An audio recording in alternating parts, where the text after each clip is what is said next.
Welcome back to Hot Air at the Vatican.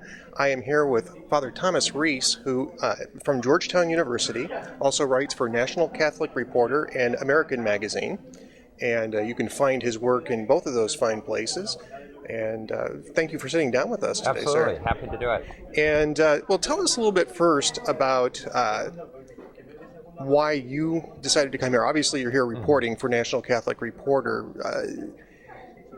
What is it that you're looking for from this conclave? What are the signs? I mean, one of the things that we're hearing from the media is this constant, well, this means that and that means this. Yes. And to me, as a lay Catholic, I look at that and say, most of this sounds pretty much like trying to guess who's going to win the Super Bowl at the start of the season by finding out what the different athletes are eating for breakfast. I mean, that's sort of the sense that I get. Or am I wrong about that? Well, you're right, I think. I mean, the Cardinals are looking for someone who's holy, someone who is a brilliant theologian, who knows the teachings of the Church, and also somebody who's a communicator, so that can communicate the teachings of the Church to ordinary people, not just the scholars. And finally, they're looking for someone who can manage this 1.2 billion member organization with thousands of bishops and, a central office here in Rome called the Vatican Curia. That's an impossible job. That sounds like they want Jesus Christ with an MBA. I think that whoever gets elected Pope is going to be somebody with certain strengths and certain weaknesses. And the challenge then is to bring people around him that can help him in the areas where he's weak, and then go with the areas where he's strong. And it's good executives do that. Right, exactly. And, but the central thing that the Pope is all about is the same thing the Church is all about: preaching the gospel. And we need to preach the gospel in a way that's understandable and attractive to people in the 21st century. We just can't continue to quote, theologians from the 13th century and expect people in our age to understand them. Wait a minute. Are you telling me that Thomas Aquinas might be a little difficult to access? Yes. Actually, he's an extraordinarily good example. Because, kind of some of the conservatives in the Church would say, we should just be quoting Augustine and Thomas Aquinas. And I say, fine, yeah, they're great theologians. But we shouldn't just quote them. We should also imitate them. Yes. And what did they do? They took the best thinking of their time. For Augustine, it was Neoplatonism. I mean, all the smart people were Neoplatonists. And so he used Neoplatonism to explain Christianity to his age. Aquinas, at his time, Aristotle's writing had just been rediscovered in Europe. That was the cutting-edge, avant-garde thinking of the 13th century, and that's why his books were burned by the Bishop of Paris. Now, I would argue that theologians today should not just quote these great thinkers. They should imitate them. Do in our time.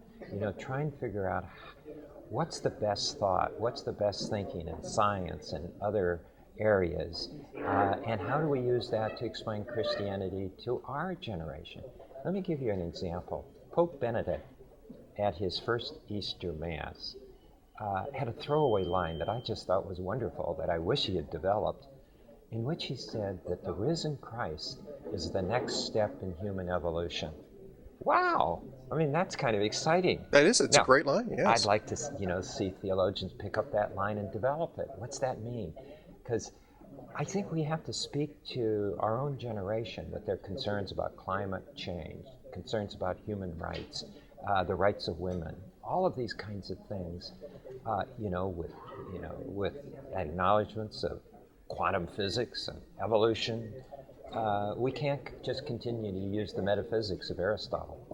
That's a great point, and part of this is, John Paul II talked about the new evangelization. George Weigel talks about this being a process going back to Pope Leo XIII, modernizing, not modernizing the gospel, but modernizing the transmission. Opening, as John the 23rd said, opening the windows, letting air in, letting people back in. And that's really, I think, what we're going to be looking at here with the cardinals going into the conclave. They're going to be looking for the man who is able to do that, and they're not concerned about geography. They're not concerned about those things. Those things are. Let me ask you this, because I was trying to explain this to a friend. They said, well, it'd be great if they had a pope from Africa. Which I said, yeah, it would be. It'd be great if they had a pope from Africa, if that's the man who's supposed to lead the church. Right. The evangelization process is just catching fire in Africa, and that might be a reason why they might want to look to one of the cardinals from that region. But it's not because he's from Africa. Do I have that about right? I think you're absolutely right. A lot of people say, let's go with a cardinal from Africa because the church is alive and growing and lots of vocations. The counter argument is, yeah, it's doing fine in Africa. Leave it alone. It's not a bad point. If it ain't broke, don't fix it. Yeah, I mean, where the problems are in Europe, and there have been problems in Europe since the 19th century, and we're beginning to have problems in the United States. 1 out of 3 people raised Catholics has left the church. That's a serious problem. Latin America, we're losing scores of millions of people to evangelicals. So we have to figure out, new ways of doing this. And that's a big challenge. At the last 2 conclaves, the cardinals elected the smartest man in the room. I mean, clearly, Pope John Paul was brilliant, and so was Pope Benedict, both brilliant theologians. Now the question is, do they do that again? Do they look around the room and find the smartest man in the room? Or do they find the person who listens to all the other smart people in the church? Somebody who can bring people together, form teams to take on these problems, who's willing to listen to other people in their input. That's a different style. It doesn't, it's not rejecting the gospel, but it's seeking new ways to express the gospel in our time and doing it through kind of a team effort rather than looking at one man as the answer man. Exactly. Now, this is a great point, and it gets to something that I've seen in the American media, and really the world media, because one of the things that you hear going into this conclave is, well, this is the opportunity for the Catholic Church to change. They got to change their thinking on this. They got to change their thinking. I can list a bunch of different things. Some of it's practice, some of it's doctrine. Obviously, the doctrine is not going to change, and the teachings from that doctrine is not going to change. But I think you have an opportunity here to more effectively catechize. I always have a problem with that word, and to evangelize those truths. Yes.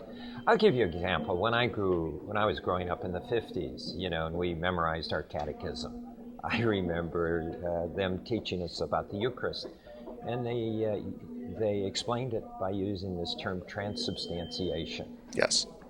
Well, I have nothing against that kind of terminology. The problem is nobody understands it, because you have to be an Aristotelian philosopher in order to understand what transubstantiation means.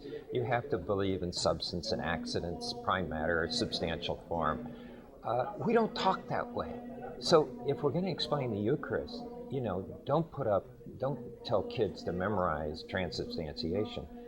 Tell them what the Mass is all about, how it brings together the Christian community with Jesus to give praise and thanks to God for all the wonderful things He's done for us, including sending Jesus. And how what's going on there is not just that the bread and wine is turned into the body of Christ, but that the Eucharist is where we are turned into the body of Christ, so that when we go out of Mass, when we leave the Eucharist, we go into the world continuing the mission of Jesus. Now, that kind of an explanation, I think, would make much more sense to someone in the 21st century than talking about transubstantiation.